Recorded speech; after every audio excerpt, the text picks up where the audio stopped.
Welcome to another episode of Money You Should Ask. I'm your host, Bob Wheeler, and in this episode, we're going to explore, question, examine, converse, dig deep, expose, laugh, and cry about the money beliefs, money blocks, and life challenges of our next guest. Turn up the volume, listen, learn, and laugh. Hey, I'm Bob Wheeler, host of Money You Should Ask podcast and The Money Nerve. This is week 4 of March Money Mindset. This week, we're giving away 3 one-on-one private consultations with yours truly, me. During that hour, you'll be able to talk about money blocks, money beliefs, or anything financial, whatever's on your mind. Visit themoneynerve.com/Fresh Start 2021 or click on the link below in the description for your chance to enter. Be sure and join us next week for the final week of March Money Mindset.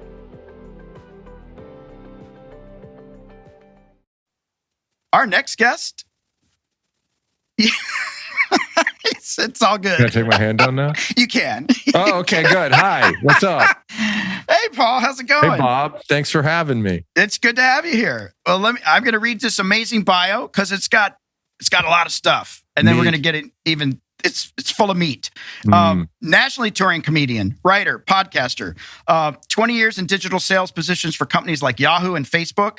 He retired at the age of 42, only to find himself bored, missing his work friends, and annoying his wife.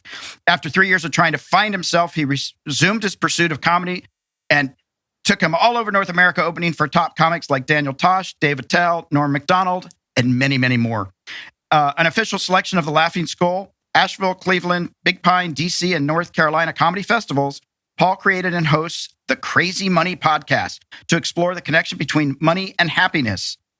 People can be happy with money? Cool. Through the lenses of his guests' expertise and money journeys, previous guests include prominent authors, academics, CEOs, winners of Nobel Peace Prizes, Heisman Trophy winners, PGA championships, Olympic gold medals. Paul lives in Atlanta with that wife who got annoyed, 2 tween children, and a French bulldog named Colonel Tom Parker. Paul, it's good to have you here. You're a busy man. That bio needs to be longer. I should add another page to that bio. Okay. Well, I actually got rid of 4 pages. Yeah. And you did a good job condensing it. I condensed. It's Cliff Notes. There you go. So Paul, you retired at 42. I did. And was that your plan when you were 5 years old? You said, I'm going to work for Facebook. I'm going to be one of the first 250 employees, and then I'm out. Bob, when you and I were 5 years old, there was no internet. That's right. Our Wikipedia was the Encyclopedia Britannica. Our Tinder was a note that said, "Do you like me? Yes or no." Right. I didn't know what Facebook was. I didn't. When I was a kid, my dream was to just have enough money to be able to not stress about money. Right. And I think I think about these things a lot. I write about these things a lot. And excuse me, I was one of 6 kids in a loving, stable home of parents who stayed together for 55 years, but money was always, I know, crazy, right? How did I end up as a comedian? What's wrong with me? What happened? I think it was because I was ignored and I needed attention. But I do believe my financial orientation was born because I saw my parents stressing about money, and I thought, I never want to stress about money. And the way to not stress about money is to make as much as possible. That's where my ambition found its root. Yeah. And did your parents talk to you a lot about money, or did you just watched them freak out? The parents didn't talk to you when you were in the 1970s, Bob. They said parents gave us, basically like, they just gave us sound bites, right? And so when we'd say we wanted something, they'd say we can't afford it. Now move on with your day, right? Right. And this was amidst the overhanging doom of the Cold War and my Catholic upbringing. So. Yeah. I lived in constant fear of the Russians invading, being condemned to hell for eternity because of my chronic self-touching and going broke. So that's the trifecta of Gen X anxiety.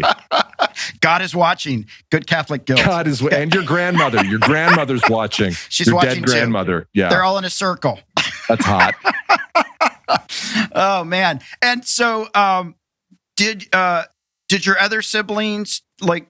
How did you deal with money like you knew your parents were stressing. There's a lot of kids. It's Catholic, so that's the right amount. We had 5 kids. We weren't Catholic, but people assumed that we were because my parents drank, and we had lots of kids. So recipe for Catholic. Did you get all the hand-me-downs? Did you? Yeah, well, the hand-me-downs. So I think my oldest siblings had much tougher parents than the younger siblings did. By the time I was number 5, and by the time I came along, my parents had basically given up. They're just like, don't wreck the car, don't get anybody pregnant, and you'll be fine, right? And if you graduate, just do that. My older siblings had tougher parents. But the younger kids were the ones that never got new clothes, right? So we wore ill-fitting hand-me-downs until we turned 15 or 16 and could make our own money and go to TJ Maxx or whatever the 1985 equivalent was to buy ourselves some cut-tagged Chaps golf shirts from the entry-level Ralph Lauren. You can tell I'm not bitter about any of this, right, Bob? No, you can tell I've really let go of it, can't you? You got to let it go. You got to let it go. Hey, listen, we shopped at Montgomery Ward's. I grew up in a very small town. Montgomery Ward's and Parks Belk was the... Belk, there you go. Parks Belk, that was the benchmark. That was the benchmark. Did you get an allowance? I'm giving my parents a lot of help, but I don't think... I don't remember ever getting an allowance, but if I needed money to go do something, my parents would give me a 10 or a 5 or a 10 or whatever it was. If I had a date in high school, my dad would say, "Do you have money?" Because he never wanted to be. He would never spoil his kids, and he did not, I don't believe. But he never wanted me to be caught without money. So he's a very practical guy along those lines. He didn't want me to be, caught short on a date. Oh, that's nice. Your dad is nicer than mine. My dad would have said, "Well, I hope you can find $10 between now and 7." Right. Yeah. I mean, we worked, I cut, they instilled, look, I think I had in retrospect, and again, I think about this a lot because I think in retrospect, we had maybe the best of all worlds because we had enough. We had parents that loved us. We had parents that ensured that we were going to get through school with no debt, which was a huge one. But we didn't have nice stuff. My parents never drove new cars. I remember when we got wall-to-wall carpet. The air conditioner in Atlanta didn't get turned on until the 4th of July. We had air conditioning. He just didn't turn it on, right? Don't need it. Right. Well, it's only 89 degrees at with 10 humidity. o'clock at night. Right. Turn on the attic fan. That's a perfectly adequate substitute. No, so we had everything we needed, and so nobody's self-made. I was pretty successful, and some of that is the ambition and the hard work I threw at it. But a good bit of it is the foundation and the love and the education my parents provided me. Without which, who the hell knows what we'd be? I'd be a really good comedian, is what I'd be, Bob. You'd be, because you'd have a little bit more bitterness. Comic. That's right. Now, when you so we have something in common that we didn't know until recently, but how did you end up at Rhodes College? And did that help you? Or did it hold you back? The honest truth is I didn't get into my first 3 choices. And I don't say that it's funny when you're 17, 18 years old applying to colleges, you don't know what you don't know. You have no idea. You're just and so I applied to Princeton, UVA, UNC, and Rhodes College and the University of Georgia. And I didn't get into Princeton, UVA, and UNC. And the reason I didn't get in is because I turned in my applications longhand with liquid paper all of the first draft. Can you imagine a kid today turning in a college application in ballpoint pen, the first draft with scratches on it and liquid paper on the goddamn paper? Right. But I think we bought matching liquid paper. One of the applications was on this green bar paper, and we had green liquid paper, as if that was going to throw the admissions officers off. They won't notice. So I turned in the first draft of my essays that were just complete shit to these schools. And then my college advisor, these people were so overworked at my high school. They're like, "You don't need to go interview. It's fine. You'll be, there's not a lot of competition at Princeton. Don't worry." Yeah. So anyway, but I had met Mike Clary, who was the football coach. I know Mike Clary. Yeah. Great guy. Yeah. And I saw pictures of the campus, and I said, those pictures are pretty. Mike Clary's a nice guy. And they gave me a nice scholarship. I was like, I guess I'm going to Memphis. Yeah. And that's how I ended up there. And I just went on a ski trip with buddies of mine that I lived with on Glassell Hall my freshman year. Oh my God, I was there. Yeah. Yeah. Oh my God, sorry, you said Glassell Hall, and I just remembered cinder blocks and linoleum floors. Remember, it was deluxe. But it was a beautiful campus, and are you glad you stayed? You stayed. I did, and I made lifelong friends there, and I was very fortunate to I had a great time, got a good education, and it launched me in the right direction. I even worked there for 3 years afterwards in the admissions department. All right. I'm sorry, that's not where I worked. Development, right? I worked in development. I raised money. Yeah. Well, they had to admit you into the development. I was a professor of classical languages for 4 years. Okay. I remember. I took Latin from you, even though I went before you. Now, okay, so you went to college. You're going to make lots of money because you don't want to struggle. Because if you make lots of money, totally makes sense. 100%. But you also maybe want to be a comic. Well, here's the irony. So I did plays in high school and had a great time. And I remember being on stage and thinking, this is the most fun I've ever had. Yeah. Better than football, better than a lot of things. Okay, maybe not better than one thing, but better than football. And I remember thinking, I'm like, this is so much fun, but nobody does this. This isn't a real job. You can't make money being an actor. Right. And so I just forgot about it, and I went off to college, and I was like, I'm going to be a business person, because if I study really hard, someday I'll be able to afford a Buick LeSabre. Nice. And then I will have arrived. And so I eventually go to business school because I was working at Rhodes, making no money. And I'm like, I want to make more money, but I don't know how to do that. So I go to business school to try to figure out what's next. One night at a talent show, I just start making fun of my classmates, and the room is packed, and the whole room is just laughs in these waves. And I'm like, I experienced the narcotic effect of laughter. And I was like, this is what I want. This is the rush. This is the feel. And among all these really smart people at Dartmouth's business school, this is what makes me different. Yeah. And that's how I got hooked. Yeah, no, there's nothing like the drug of laughter. Nothing. And the pain of silence. Right. Which sometimes follows. Often follows. It often follows. So you ended up doing this. You worked for Facebook. When you started working for them, did you have any idea how big it could get?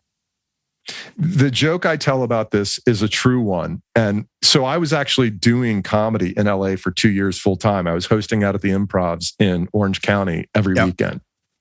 And I did it for 2 years. And I don't know, when I went out there, I was expecting, of course, Hollywood to be like, oh, you finally arrived. Thank you for coming out here so that we can make you famous. And after doing it for, 2 years, I got engaged, and I was thinking, I'm going to be a family person, and I need to have a reliable source of income. And at that point, a friend of mine that I'd worked with at Yahoo called and said, would you be interested in joining this small social network called Facebook, which had about 250 employees at the time and about 25 million monthly unique users compared to the almost 3 billion they have today. Right. And I literally said to my wife, I think this company could be as big as MySpace. That's the kind of vision I had, Bob. Well, it's a good. And I was right. They did get as big as MySpace. So, yeah, I think MySpace is no longer space. It is negative space. I don't even know. Antimatter. Do they even? I think they exist a little bit, but yeah, they came back in some. I'm sure if you type in myspace.com into your computer, it redirects to AOL or the DMV or something like that. Exactly. Dial up. So. And did you have, when you decided I'm going to be a family man, I've got to be stable, I'm going to do this social thing, any bitterness, any sadness of like, there goes my dream, or like? Well, I felt like, again, this comes from the practicality that is not beaten into you, but instilled in you when you're raised by Depression era parents. Yeah. Who are highly practical people, right? Yeah. And it's like, you have to get it. You have to have a job. Right. You have to have like a real job with, like a paycheck and insurance and all that stuff. And so when I left comedy, I was, it's funny. I just ran across an old hard drive and I started looking at these things, and I watched the first set I did in 2005, and I had only done like 40 sets total when I came out to LA. Right. Opened for Daniel Tosh. I don't like my 41st set, and he's like, "Oh my God, you're terrible." Literally said that. And then 2 years later, I was like, "Wow, I was really making progress." And so I opened for Jeff Dunham filming his Comedy Central special, and I was like, "I'm really getting better and making progress." And then I just cut it off and stopped. And so it was frustrating. And I didn't do it for the money. I didn't do it for the riches. I did it for the stability. Yeah. And so there was some bitterness, and I felt like I'd failed a little bit. And I had to look at my former colleagues who knew I had gone to chase my dream, and now I was back. And so there was a little bit of tail between my legs kind of thing. Right. But, nobody really, people admired the fact that I would give it a try. And then a year later, I was 100% back in the digital media business, and comedy was a distant memory for that period. And so when you retired, when money came in and you retired and you sat around annoying your wife, I could also do that standing up. I could do it in there you go. Any position I could annoy her. That's awesome. That's a skill that not everybody has. You didn't really have a game plan. I had no game plan. I thought because I had achieved more wealth than I could ever have imagined, I was like, well, I'm just going to quit, and meaning will find me. Something to do will find me. Yeah. And I was afraid, honestly, to go back at comedy because I'd moved back to Atlanta and I didn't know anybody, and I was afraid of failing again. And so I literally I did almost nothing for 2 years. I did stuff, and I took a lot of meetings, and I networked, and I wrote this or that, and I'd speak at conferences about what it was like to work at Facebook, but I had no long-term plan to work toward. Yeah. And when you got that money, was there any Catholic guilt there of like, oh, I made all this money, I didn't work too hard for it? Like, because I was taught you have to really hate what you do to get paid well.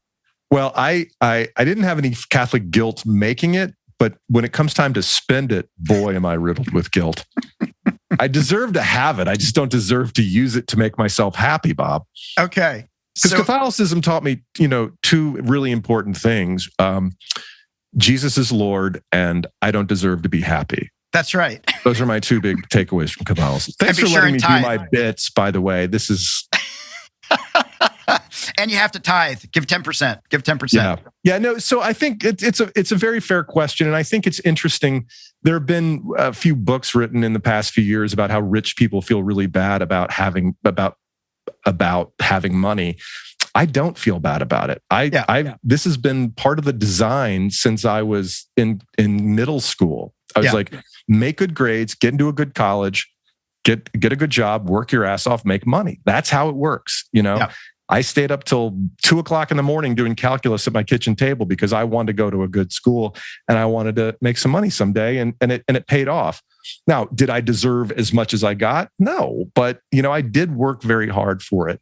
I am quite conscious, however, that the world is a highly unequal place, and my wife and I do our best to be very thoughtful about how we can use our philanthropic dollars to not just support institutions that'll put my name on a hallway or a room or something like that, but to change people's lives who want to do better in the world. Yeah, absolutely. And how do you, one of the things you're doing right now is your podcast is about happiness and money. So first question is, do you feel happy? Do you feel mostly happy, mostly satisfied? Hopefully your wife's not listening. No,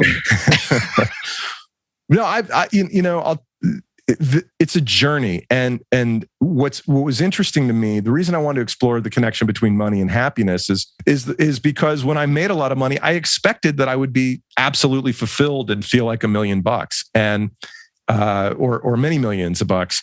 But really, I was like, why do I feel like a moron who just walked away from a really good thing? And I started reading and doing research on the topic, and you find out when you stop to inquire about it, that the sources of happiness in life past a certain amount of money have to do with what you do every day and who you do it with. Yeah. It's all about the people in your life and having a purpose that goes beyond just stimulating yourself in one way or another every day. Right. And when you quit your job, this is what I learned when I quit my job was I was getting way more from work than a paycheck. What I wasn't conscious of it. All I was conscious of was the stress and the travel and the office politics that drove me crazy. And yet when I quit, I didn't miss all of it, but I missed like 85% of it. I missed being part of a team, and I missed my friends at work. I missed the credibility I had built up over a couple of decades in the industry. I missed having a good answer to the question, what do you do? Right. Now, I didn't go back to it, obviously. Right. Yeah. But those things are happening for most of us at work. And even if you don't need it, that twice a month paycheck is a reminder that your time matters and that you're up to something beyond just working on your golf swing every day. And when that goes away, it starts to make you doubt yourself. Yeah. And did you find when people became aware of your new financial status, did you have long lost relatives or friends that had great investments and you had to learn to say no? Or did people just sort of respect the boundary? Mostly no. A few examples of that, and but very minor stuff, really. And that's an interesting experience when that happens, and you learn how to manage it. But and I've made some investments I made some good investments. I've made some bad investments, and I realized that I'm not really a person who wants to be an angel investor, and I've basically just stopped because I don't. If I'm not going to jump in and be involved with the company, then I probably shouldn't put my money there, because if that's what you're doing, you're basically buying a lottery ticket. Right. And I'm not into lottery tickets. Yeah. Especially when they're my friends' companies, because I don't want to feel bad about my friendship with that guy. And inevitably, when you hand somebody a check, your relationship with them changes. And it gets weird. And I don't want to have weirdness between me and the people I love. Yeah. No, absolutely. Do you talk with your kids about money? Like, do you let them know, hey, life's pretty good for you guys? Or do you put any Catholic guilt that you throw back at them? Well, we're all going to screw up our kids one way or the other. And if you have too much, you're going to screw them up. If you don't have enough, you're going to screw them up. If you have too much religion, you're going to screw them up. If you don't have any religion, they're going to grow up and be like, my dad didn't teach me any principles. And it's like, so what are you going to do? I mean, we try to strike the balance. It's interesting because even as fortunate as we are, our kids see other families that have significantly more. Right. And, they've got friends who fly on private jets. They have friends who have several houses. They have friends whose houses are meaningfully bigger. And so what we try to do is just gently remind them that they're comparing themselves against what they don't have, and not reminding, they're not conscious or aware of what they do have relative to 99.5% of the rest of America and 99.9999999% of the world. Yeah. And so when we travel, we take nice trips, we do our best to gently remind them that these are wonderful privileges, and that travel is a priority because it's a great way for mom and dad to spend time with the kids. Yeah, I think that's awesome that you travel. And I think it's so true that most people are looking at what they don't have 100%. I do it. You do it. Yeah. We all do it. And you have to catch yourself. Otherwise, you're going to drive yourself crazy, no matter how much you have. Yeah. No, totally. Did you run a credit check on your wife before you got married? If I did, I wouldn't admit it. Did you know about each other's finances? Did you have any conversations? Did you? Yeah. And it's interesting. And it's interesting. One of the best podcast episodes that I've done is one where she and I talk frankly about how we talk about money. Mm-hmm. And I had a friend of mine from business school who emailed me and said, "Wow, you just made me feel so much better about my husband because you're a freak." basically. So, she and her husband fight. All couples fight. No, yeah. and the misbelief I had as a kid was if I make more money, I won't stress about money. That's absolutely not true. Not true. If you keep your spending in line, you'll be less stressful about money. But that can happen at every level of income and resources. Yeah, and I think for a lot of people that get money, and especially that get it, all of a sudden, there's that potential scarcity that could all disappear again. Like it showed up, but now it's going to go away. So let's start hoarding, or let's start. The anxiety kicks in. Well, that's why you got to keep your spending in line. And I mean, it's all relative. No matter, there's people that have $100 million and they're broke because they're spending like they have $1 billion. And that's the pressure. That is the air current of wealth, of spending, draws you higher and higher. Your wants become your needs, and all of a sudden you think, well, I can afford a NetJets card. Sure, I can do that.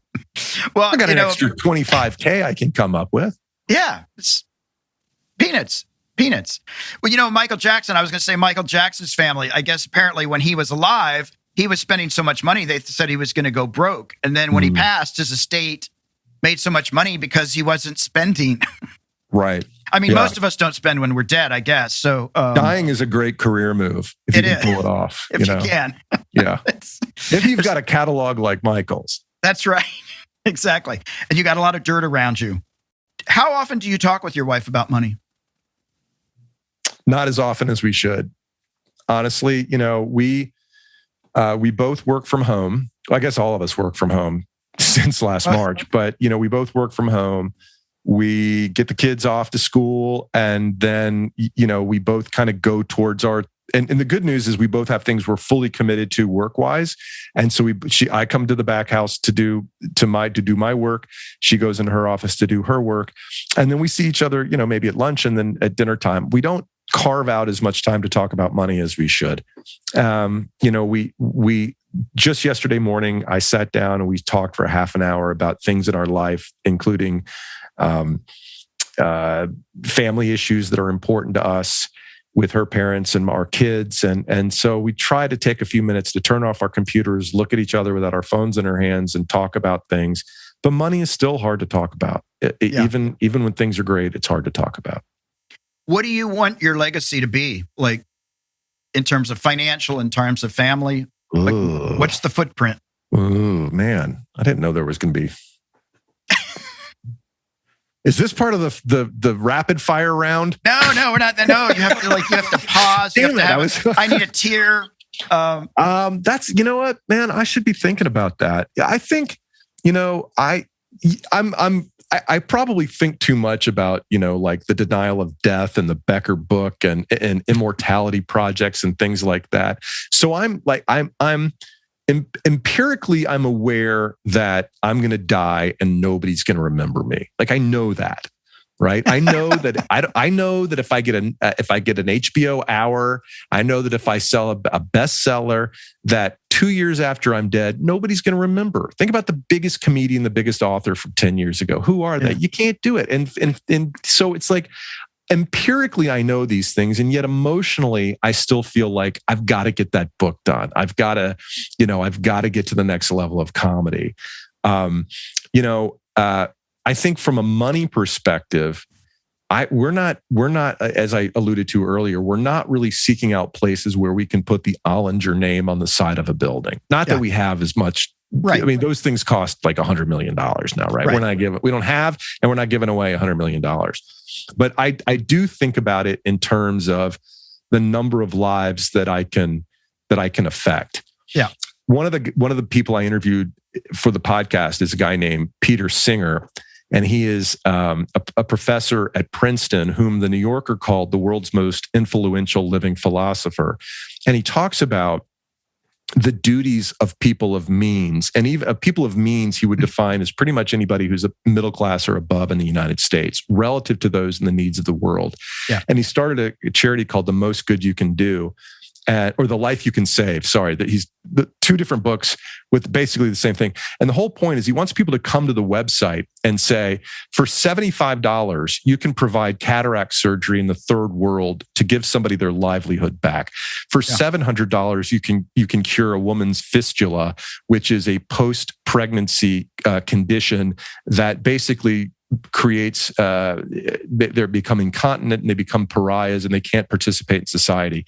For $700, you can correct that and put that person's life back on track. Wow. And so and we give we give a decent amount to them, and we also support an organization called Year Up, which is a national job training program that takes mostly inner city young adults who are working, say, fast food, say, retail, which are fine jobs, but they're not jobs that you can raise a family on, because you don't have to have real marketable skills to be able to do that. And it trains these young people with technological skills that allow them to go making $47,000, $63,000, $73,000 a year, depending on the market. And then they have a career on the other side of that, on which they can raise a family.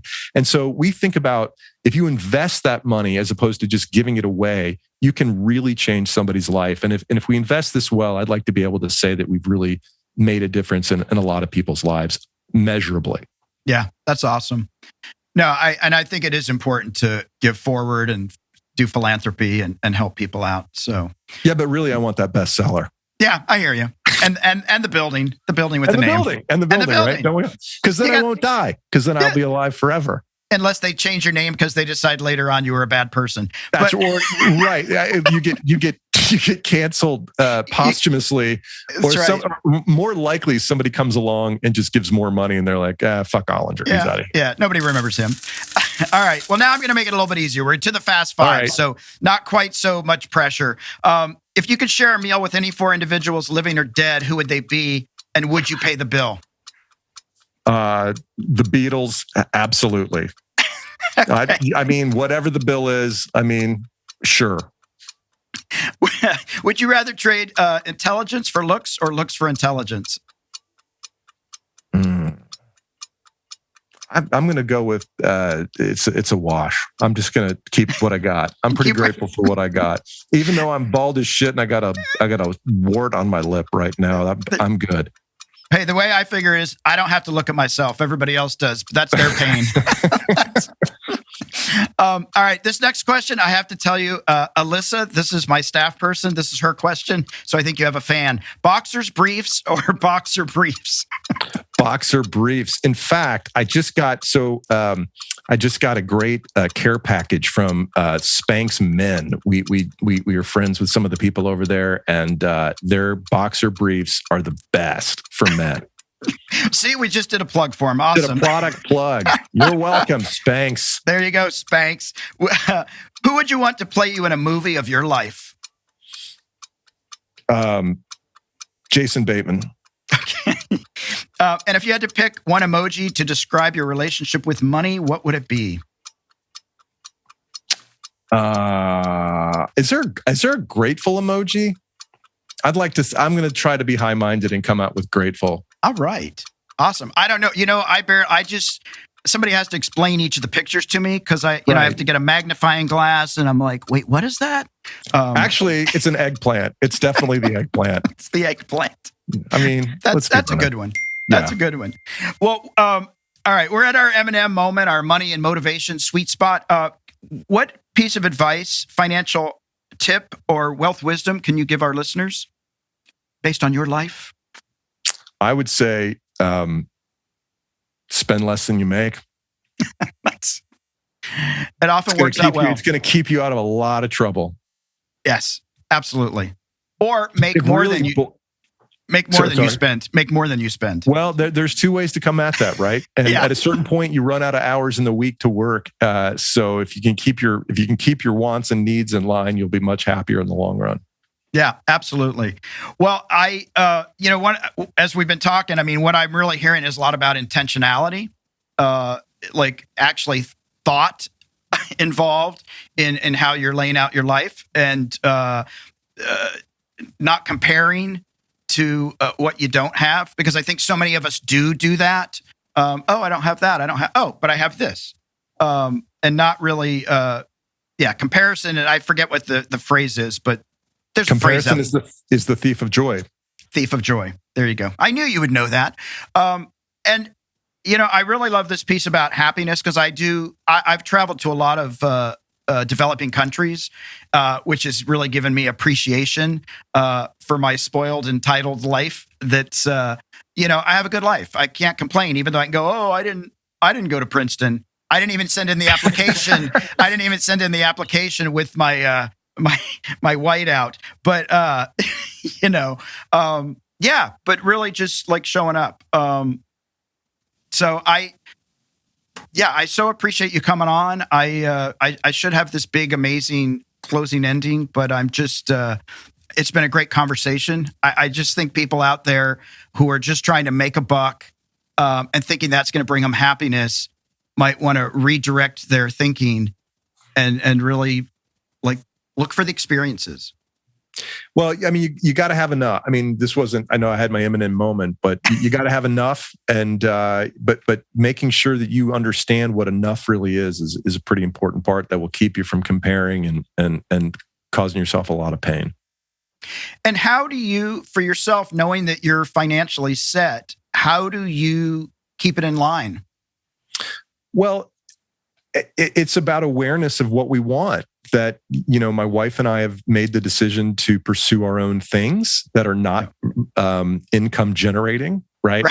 And so there are things that if we were each employed bringing in, a 95th percentile salary, we could take risks on things that we could spend more on travel. We could potentially have that NetJets card, but we decided because I wanted pursue a creative life, we're gonna put that on hold until there's a time in the future where we are generating income, and that's more important to me than the ability to live a little bit higher lifestyle, and we're conscious of that. Yeah, well, I totally believe that the world needs a little more creativity and a little less more Wall Street. I mean, there's a lot of miserable people on Wall Street. Of course, there's a lot of miserable people in comedy clubs too, but that's true. In green rooms especially. But yeah, I mean, like I think that the freedom to pursue what you want to do is worth sacrificing a lot of luxury for. Absolutely. Where can people find you online? You can look for my podcast, Crazy Money, wherever you get your podcast love. And my website is paulollinger.com. Ollinger is Ollinger. Beautiful. We will put all that up. And I will say to our listeners, don't forget to share the love. Follow us on Facebook, Twitter, and Instagram. Search for Money You Should Ask, all one word. Subscribe to this podcast on your favorite podcast player. Visit podchaser.com and search for Money You Should Ask, or click on the link below. If you prefer to watch our episodes, head over to YouTube and subscribe to our channel. For more tips, tools, or to learn more about your money nerve, visit themoneynerve.com. Paul, thank you so much for taking the time and coming and talking to us about crazy money, and wishing you all the best. All the best. Thank you, Bob. It was my pleasure to be here.